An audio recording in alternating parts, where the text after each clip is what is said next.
My cat revealed my boyfriend's biggest lie. And now I'm trapped in something much darker, the full story.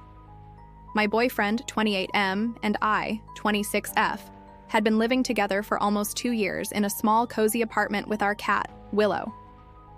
Willow was quiet and calm, a laid-back companion who mostly slept in sunbeams and occasionally demanded tuna. But then she changed. It started subtly. She'd linger outside my boyfriend's bedroom door. Yes, his bedroom. Though we lived together, we kept separate rooms due to our odd work schedules. Or at least that's what he told me.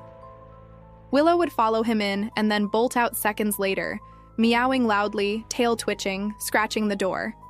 At first, I thought she was being quirky, but it kept happening. Every time he closed that door behind him, she protested like something inside was wrong. When I asked him about it, he just said, "She's being a cat." His voice was clipped, his eyes evasive. That wasn't like him. He'd always been open, affectionate, goofy. But lately he'd been cold, distant, secretive. His phone, once left lying around, was always on him, always locked. He took mysterious calls on the balcony, whispered arguments I couldn't make out. He even locked his bedroom door. One afternoon, I noticed he left his phone, screen up, on the kitchen table while he showered. That never happened. A message flashed on the screen. "We need the money by Friday or it's over." There was no name, just a number. My stomach dropped. I tried to rationalize it. Maybe a friend needed help. But deep down, I knew. That night, I couldn't sleep. My thoughts spiraled. When he left the next day, saying he'd be gone for hours, I made a decision. I opened his door. Willow rushed in like she'd been waiting for the moment. She ran to the bed, then ducked underneath. I followed, pulled up the edge of the mattress, and saw something taped underneath. 3 thick envelopes. Inside, stacks of cash. Tens of thousands. Notes, names, addresses, dates. Collectors. Paid 312. Coded scribbles. It looked like some sort of ledger. My heart pounded. This wasn't gambling debt. This was something else. When he returned, I confronted him. He lied, said it was a business deal. I pressed harder. His face went pale. Then he told me everything. He had gotten involved with a group, people who moved money, did collections. At first, he was just a courier. Then he owed them. Then he worked for them. Now he couldn't get out. He said he kept me out of it on purpose, that I'd be safer not knowing. I told him to stop, to go to the police. He agreed. But he was lying. Again. The days that followed were worse. He came home strung out, jittery, erratic, sometimes silent for hours. His eyes were sunken. His clothes smelled like smoke and something chemical. One night I woke to Willow growling. She stood in the hallway, back arched, hissing. I peeked through the blinds. A man stood outside our building, unmoving, staring. Was done. I searched again, deeper. In his closet, behind a loose panel, I found a locked box. I picked the lock with a hairpin. Inside, a burner phone. More names, more cash, a weapon. I took pictures. Every document, every name. I emailed them anonymously to the police.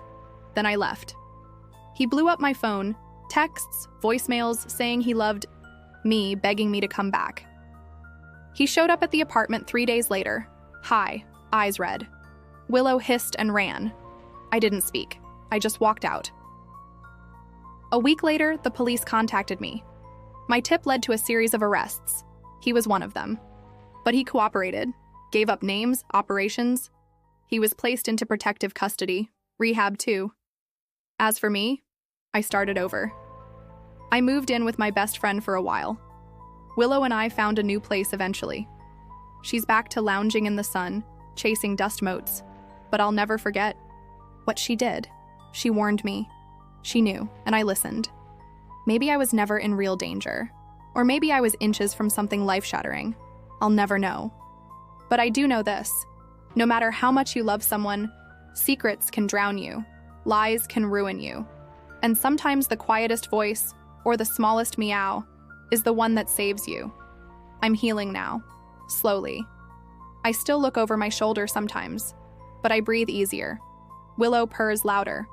And life, for the first time in a long while, feels like it's mine again.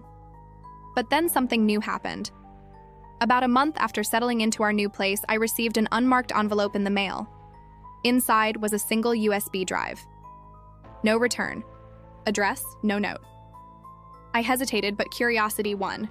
I plugged it into my laptop and opened the files. At first, it looked like junk, corrupt videos, files named in gibberish.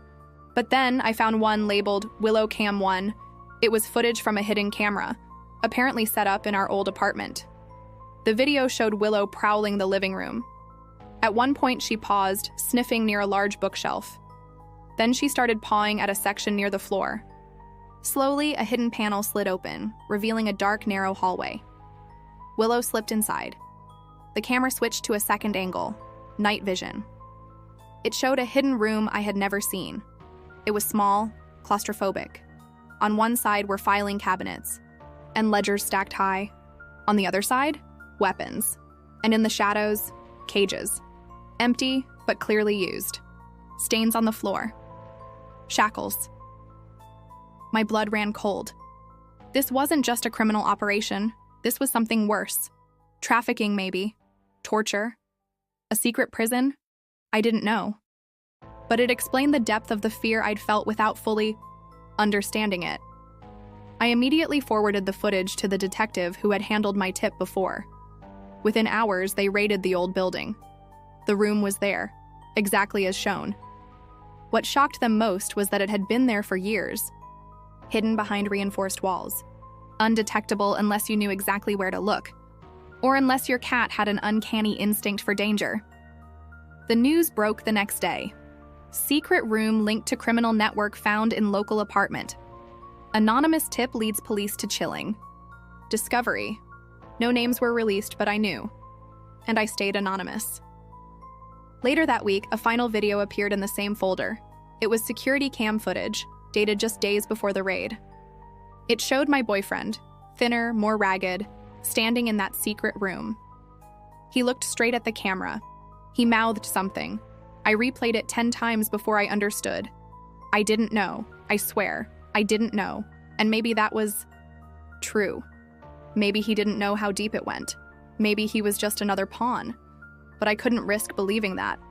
I deleted the footage, removed the USB, and locked it in a drawer I never open.